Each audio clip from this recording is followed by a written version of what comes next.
in the next month screaming about their candidate. What's really weird is how much energy people are going to put into something that's outside of themselves. And what I'm starting to see so clearly is that people don't understand that they have this bizarre capacity that they've never used, that's been just sitting there dormant.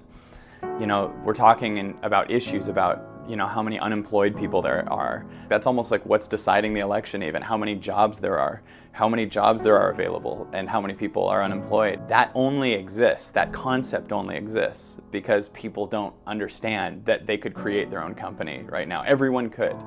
And they could do it with something that they absolutely love. We have the capability of looking inside of ourselves and going, well, what am I good at? And people go, yeah, right. No one's ever made that list. Like, all those people aren't making that list. They're not looking at what they do. I had mentioned this in a blog today, and I got some resistance from people. They're like, yeah, well, you don't know my story. And then I looked at their Facebook and I looked at their past posts, and it's just negativity, full of just talking about stuff that has nothing to do with you. I understand enjoying a football game every once in a while and kicking back and having a beer.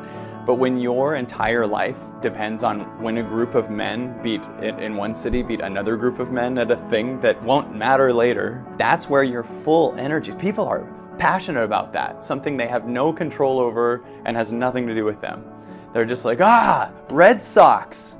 If people understood that they could go, what am I capable of doing? People don't know that. And like, if you're a nurse and you're like out of work, you can't find a job, you could create a podcast on what you've noticed about health and people that have had happy health trends and people that haven't. Right away, people go, well, I don't know how to podcast.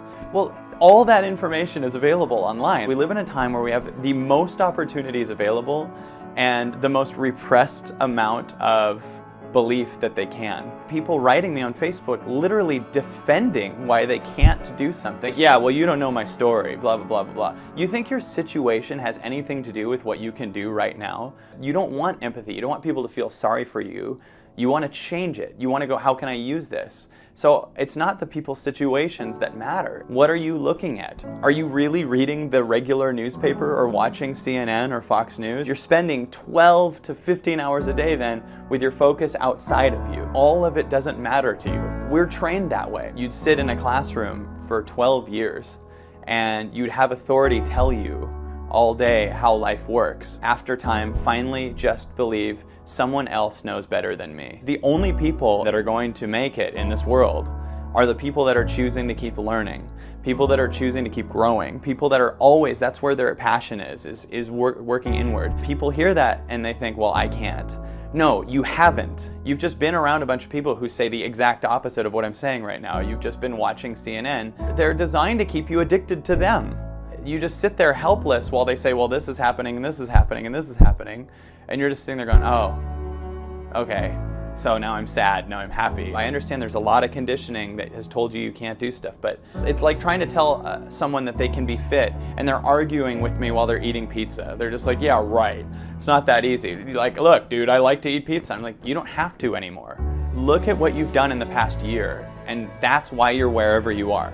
It's physically impossible for you to focus on what you want and keep working towards it and just fail all the time. You might fail a lot of times, but who cares? You just go to the next thing. What most people do is they see one failure and then they stop doing everything. It'd be like going on a road trip and seeing one detour and going, I guess we're not going to Canada, like, because there's a detour. No, you go around it. You go, okay, well, that's the problem, we go around it. And I watch people defend, no, it's not that possible. You know why? Because the scariest thing in the world is to face yourself, to face your potential, to see what you can do, to stop your addictions and actually buckle down and do it. It's the scariest thing in the world. It's so scary that when people are faced with that, they would rather fight. They would rather kill other people than be wrong. They would rather be right than free. That to me is crazy. And I know for a fact there's going to be people that attack me on this, and I don't care. I don't care. I know for a fact you can be that free. And when every second you waste defending why you can't, you stay the same. You make that your story. I can't because 9 years ago, blah, blah, blah. Dude, that's not now. I can't because I'm broke. I had someone today tell me I can't because my resources are low. Do you think what your resources are is your current bank account. Your resources is your ability to learn. Your resources are your ability to skyrocket. Stop putting so much power to everything outside of you. Stop getting and thinking that everyone else can lead you. You can lead yourself. And then everyone around you will start to see it and do it too. It's mind-blowing.